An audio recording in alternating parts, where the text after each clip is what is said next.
Hello everyone and welcome. In this video I will show you how to build a qubit. Just like we have many ways of realizing a classical bit in a classical computer, solid-state drives, hard drives, or old-fashioned CDs, in the same way there are several platforms to realize a qubit. For our purpose I will sort them into two categories: non-solid-state qubit platforms and solid-state qubit platforms.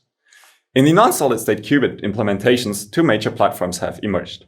The first one encodes the qubit into photons. One way to do so uses the polarization of the photon. The polarization is the orientation of the electric field, which can be vertical or horizontal. Mapping this to the Bloch sphere, vertical and horizontal are the south and north pole.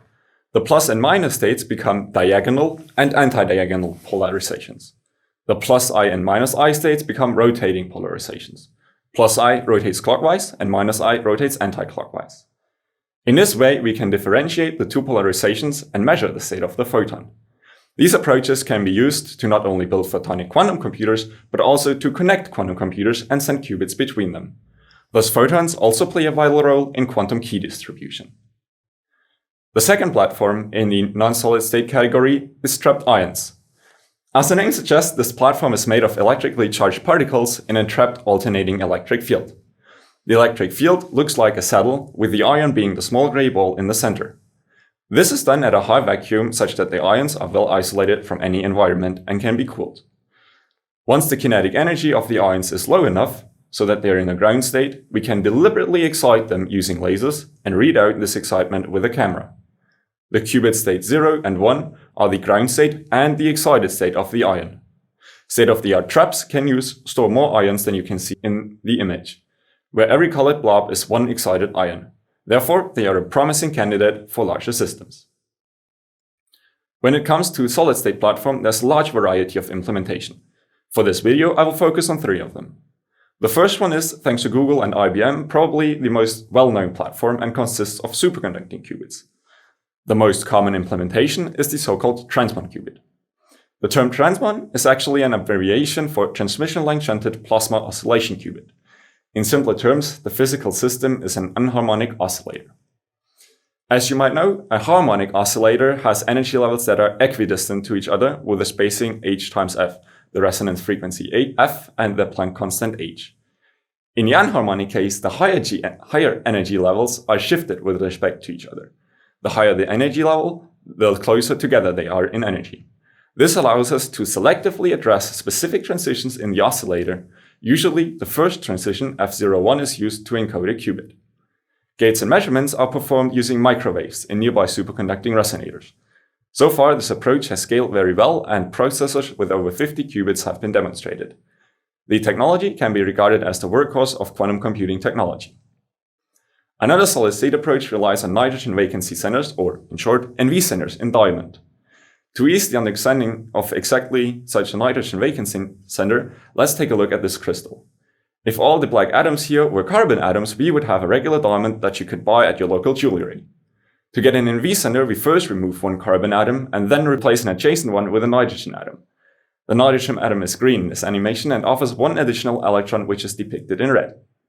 Thanks to microwave signals, we can transform the spin of the extra electron provided by the nitrogen atom into a qubit.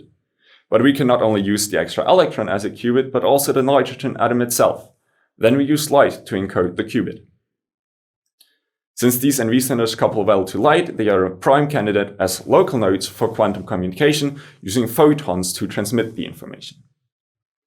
The last platform I want to introduce consists of semiconductor quantum dots. The latter can confine a few or just single electrons, enabling the use of their spin as quantum degree of freedom. A quantum dot, or single electron transistor, is a structure very similar to the classical field effect transistor that is the fundamental block of every digital logic circuit. The difference with respect to a regular MOSFET is that a quantum dot creates an island on which it can isolate electrons. Confining electrons in a quantum dot requires operation at temperatures close to absolute zero in order to suppress charge fluctuations into and out of the dot. Now, let me show you how to build such a dot. We start with a bare wafer, a disk like a CD made from silicon. Every wafer has enough space for many quantum processor chips. Now, we could already work on this wafer as it is, but for reasons I'll get into later, we process it before we make a quantum dot on it. The first thing we do is we grow multiple layers on it. Why do we do that? We prefer to work in a silicon quantum well, and we want this quantum well to be strained. This means the silicon atoms in the quantum well are further apart than they want to be. This strain then helps to define our quantum dot in the z-axis and improve certain electric properties. To create this strain, we mix both in beneath the bottom and the top layer of the quantum well about 30% germanium. The germanium increases the lattice constant and thus strains the quantum well. Then we implement phosphor atoms into some region of the heterostructure. In those regions, we can form electric contacts to the quantum well and inject electrons to load and unload the quantum dot. The following oxide electrically isolates the implanted region. Wait, didn't we say we need to contact those implantation regions? That's right, but now with the oxide on top, we can't do that anymore. So we need to remove the oxide in some places. That then can contact the implantation regions.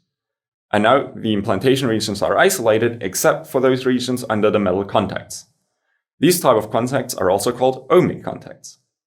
This heterostructure with ohmic contacts defines the quantum dot in the z-axis and electrically isolates all subsequent metallic layers. Exception to this isolation are, of course, the ohmic contacts, which are deliberately in contact with the quantum well. Now that we have this structure, we can look how to define the quantum dot in the x and y directions. For the definition of the quantum dot in the xy plane, we can create electrostatic potentials with metallic gates. These gates are created in a liftoff procedure. Let me show you how. We start by coating our processed wafer, the blue and purple cube, with some sensitive polymer, the red layer. We illuminate the red layer using light or high energy electrons with the pattern of the gates that we need.